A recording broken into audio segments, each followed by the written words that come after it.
और सूक्ष्म बात, इससे हमारे मन का निर्माण होता है। अगर हम अपवित्र भोजन, गंदे विचारों से युक्त बनाया हुआ भोजन, अधर्म के द्वारा कमाए हुए धन से भोजन, तो वो हमारे मन को वासना में कर देगा, मलिन कर देगा और बुद्धि को निर्णय ठीक करने की शक्ति का अपहरण कर लेगा। अगर हम इस पद्धति से भोजन पाते तो हमारी बुद्धि प्रकाशित होगी और मन ठीक हो जाएगा।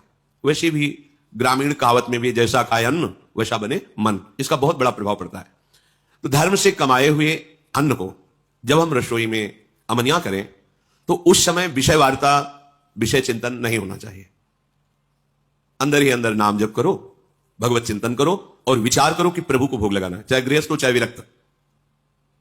प्रभु को अर्पित करने की भावना में ही पवित्रता आ जाती है। छूना मत, श्री जी को भोग लगाना है, एक पवित्रता आ जाती है। और जब हम भोग लगा के प्रसाद पाए तो दूसरे हाथ का स्पर्श न हो, बाएं हाथ का स्पर्श न हो।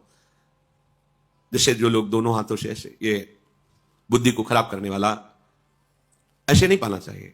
बाएं हाथ को अलग, दाहिने हाथ से, एक हाथ से ही भोजन पाने का विधान है, आराम से केवल नाम जप करते हुए। दूसरा, शब्द रहितम, भोजन पाते समय आवाज नहीं करनी चाहिए, मौन रहना चाहिए। नाम जप करो, अंदर से कोई पद चला लो, शांत हो जाओ। भोजन परोसने वाला रोटी हल्ला मचा के ये ऐसा नहीं। वो जब आपके सामने परोसने आ रहा है, वो जो दे रहा है आपको आवश्यक है ले लीजिए, नहीं आ रहा है जितना आया है राधे श्याम पालिए। गृहस्थी में तो स्वयं आपने बनाया, भोग लगाया, आराम से बैठ के नाम जप करते हुए पाइए। एक हाथ से पाइए, दाहिने हाथ का ही प्रयोग होना चाहिए। दोनों हाथ स्पर्श होने से फिर वो अपनी बुद्धि को मलिन कर देगा, ऐसा शास्त्रीय सिद्धांत है। पात्र में एक ही हाथ का स्पर्श होना चाहिए। ऐसे प्राय जो लोग सत्संग नहीं करते, साधु सेवन नहीं, वो दोनों हाथों से नहीं पाना चाहिए, शास्त्र निषेध। तो भोजन भगवत चिंतन करते हुए बनाए, प्रभु को अर्पित करें और जब प्रसाद पाए तो मौन रखें। उस समय प्रसाद के समय बोला नहीं जाता, बातचीत ये वो, ऐसा नहीं। किसी की तरफ देखो मत, अपने प्रसाद की तरफ देखो, सावधानी रखो, एक एक कवल में भगवान नाम जपो, राधा राधा राधा। उससे क्या होगा, आगे कह रहे हैं, क्षमस तारणाय वही, अपने को तारने की और दूसरे को भी तारने की बुद्धि उसके अंदर प्रकट हो जाती है। हम लोगों की आज जो बुद्धि मलिन है ना, मनमानी आचरण करने का आदेश कर रही है, उसका कारण यही है। बहुत तरह से हम अपनी बुद्धि को अपवित्र करते रहते हैं। आहार पूरे जीवन का आधार है। भोजन ठीक है तो सब ठीक हो जाएगा।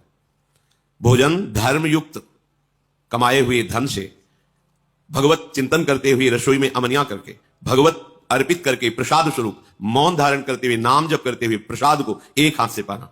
इससे क्या होगा, कह रहे हैं सात क्षमस तारणाए वही, वो अपने को भी तारने में समर्थ है और दूसरे को भी तारने में समर्थ हो जाएगा। क्या होगा, उसकी बुद्धि भगवत परायण हो जाएगी। और इसके विपरीत जूता पहने हैं, अब जैसे आप समय देखो कलयुग का, आप जैसे भोजनालय में कहीं, जिन्हें होटल आदि कहते हैं, वहां पाने गए, आप जूता थोड़ी उतारते हैं, हाथ थोड़ी धोते हैं, कुल्ला थोड़ी करते हैं, पशुवत आचरण। ऐसे ही जूता पहने हुए, ऐसे ही क्या कैसा बना हुआ है, कोई निर्णय नहीं। तो बुद्धि कहां जा रही है, देखो ना, केवल धर्माचरण की तरफ बुद्धि जा रही। शास्त्र युक्त, इंद्रियां शांत, भगवत चिंतन परायण, धर्मयुक्त चेष्टा, ये सब केवल कहने में रह जाती, जीवन में आचरण में नहीं आ पाती, क्योंकि आहार विहार ही ठीक नहीं है। यही मूल है। बड़े बड़ी पवित्र बुद्धियों को भी आहार दूषित जाने पर भ्रष्ट आचरण हो गया। आहार बहुत बड़ा बल रखता है। जिसने कभी जीवन में मदिरा एक बूंद भी जबान में नहीं रखी, और जिसने कभी किसी की निंदा नहीं की, और जो विधि पूर्वक शास्त्रों का स्वाध्याय करता है और नाम जप करता है, वो पूरे विश्व को तार देगा, अपने आप को भी और पूरे विश्व के तारण करने की सामर्थ्य रखता है। ये साधारण बात नहीं है।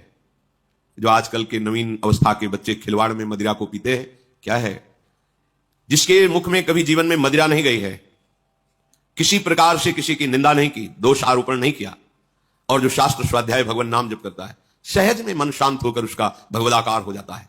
पूरे विश्व तारने की तात्पर्य है कि अगर पूरा विश्व उसकी बात मान ले, उसका आश्रय ले ले, तो उसका कल्याण करने में वो समर्थ है। यह हव्य, यज्ञ और काव्य, श्राद्ध, जितनी भी वस्तुएं हैं, ऐसे भजन करने वाला सबको पाने का अधिकारी है। यदि ऐसे जिसने कभी मदिरा नहीं, कभी मांस नहीं, शास्त्र स्वाध्याय, नाम जप, भगवत परायण, उसको दिया हुआ दान ऐसे सफल होता है जैसे प्रज्वलित अग्नि में दी हुई आहुति। साधु को कभी किसी अस्त्र से किसी पर प्रहार करने की जरूरत नहीं होती। मन्यु प्रहरणा विप्रा न विप्राहा शस्त्र योधिना निहन्युर्मन्युना विप्रा वज्रपाणि दिवासुरान। साधु का अस्त्र है क्षमा। वो किसी लोहे या धातु से बने हुए हथियारों को पास रखकर उनसे प्रहार नहीं करता। जैसे त्रिभुवनपति इंद्र के हाथ में वज्र विराजमान है, और जिस पर प्रहार करें अमोघ है। ऐसे साधु का असंतुष्ट हो जाना अपराधी को नष्ट कर देता है। अस्त्र की जरूरत नहीं, मारने की जरूरत नहीं, मुस्कुराने की जरूरत है।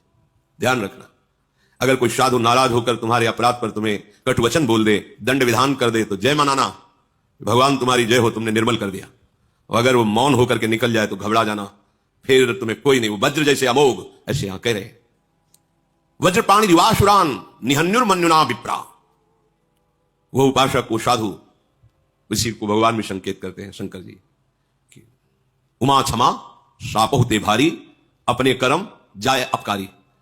भगवत मार्ग के उपासक को ये गुरुजन कृपा करते हैं, जब हमें दंड देते हैं, जब 3 दिन भोजन नहीं, ऐसा नहीं, चलो या सभा में डांट दिया, फटकार दिया, जो भी दंड विधान, निपट गए। त्रिभुवन में अब कोई तुम्हें उस कर्म का दंड नहीं दे सकता। भारी से भारी अपराध को 2 शब्दों में खत्म कर दिए। अगर वो मौन हो गए और उसके विषय में कुछ नहीं बोला, शांत रह गए, तो ये अब अमोघ वज्र है, अब इसे तुम नहीं झेल पाओगे। समय आने पर वो जो अपना प्रभाव प्रकाशित करेगा, नष्ट हो जाएगा। ये जैसे पापाचरण करते हैं और वर्तमान में खुशी नजर आते हैं ना, तो इसका तात्पर्य होता है जो सुकृत उनको आगे बचाने वाले थे, उनको भेजा जाता है, क्योंकि अपराध भयानक बन रहा है, सुकृत पहले नष्ट किए जा रहे, जाओ फटाफट खत्म हो। अब उसको लगता है मैंने सब कुछ किया, कुछ नहीं बिगड़ा ना। अब वर्तमान का भयानक अपराध जब उन सुकृतों का नाश कर देगा, फिर इसके बाद जब उसका प्रोसेस शुरू होगा, फिर किसी की सामर्थ्य नहीं है। जो इस रहस्य को नहीं जानते उसे कहते सावधान रहो, सावधान, तुम्हें पता नहीं ये बहुत प्रबल कर्म है जो नष्ट ही कर देगा, और कितने युग तक ये चलता रहेगा नष्ट करने के लिए, इसका कोई प्रमाण नहीं है। संत द्रोही, गुरुद्रोही, भगवत द्रोही कहीं भी ठौर नहीं, कहते ना इनके नरक में भी ठौर नहीं मिलेगा। तो वास्तविक नरक में भी ठौर का तात्पर्य कि जो नारकी जी दंड भोग रहे हैं वो और दंड देते हैं कि तू तो हमसे भी गिरा हुआ है। मन्यु प्रहरणा, तुम्हें प्रहार करने की जरूरत नहीं है। युधिष्ठिर जी कहे जो साधु हैं, जो उपासक हैं, भगवत मार्ग के पथिक हैं, वो किसी बाहरी अस्त्र का प्रहार नहीं करते। वो क्षमा, तुम्हारा मंगल हो, ये उनके हृदय, पर उनका कर्म जो है, भगवान कपिल देव जी ने जा भस्म हो जाए ऐसा थोड़ी कहा सगर के 60,000 पुरखों को। वो बस उद्दंडता उन्होंने की, किसी ने अश्व उनको आश्रम में बांध दिया और समाधिस्थ थे, ये चोर है फिर समाधि का नाटक करता है, ऐसा उद्दंडता, उनके तेज ने उनको भस्म कर दिया। उन्हीं के उद्धार के लिए भगीरथ जी गंगा जी को लाए थे, उन्होंने थोड़ी कहा कि जा भस्म हो जाए, ऐसा नहीं, उनके तेज ने भस्म कर दिया। कभी भी किसी उपासक को, साधु को, भगवत मार्ग के पथिक को जैसे कोई अवहेलना, अनादर, कपट, छल, अपराध करता है, भयंकर पीड़ा पहुंचाता है हृदय की या शरीर की, शांत रहो, राधा राधा राधा, स्वामिनी जी जैसा विधान करें, हमें यह मानना है ये हमारा कोई पवित्र विधान किया जा रहा है मंगल, हमें चुपचाप सह जाना है। ये तुम्हारा सह जाना वज्रपाणि दिवासुरान, जैसे देवराजेंद्र के द्वारा चलाया हुआ वज्र अमोघ है, जिस पर गिरे, पहाड़ पे गिरे तो धूल बना के फेंक दे, वज्र का ऐसा प्रभाव है। ऐसे ही वो तुम्हारा क्षमा, तुम्हारा मंगल साप होते भारी। हम ये अंदर से चाहें भी ना कि उसको कष्ट मिले, मंगल, भगवान तुम्हारा मंगल करें, श्री जी मंगल करें, बस तुम्हारे हृदय में ये होना चाहिए।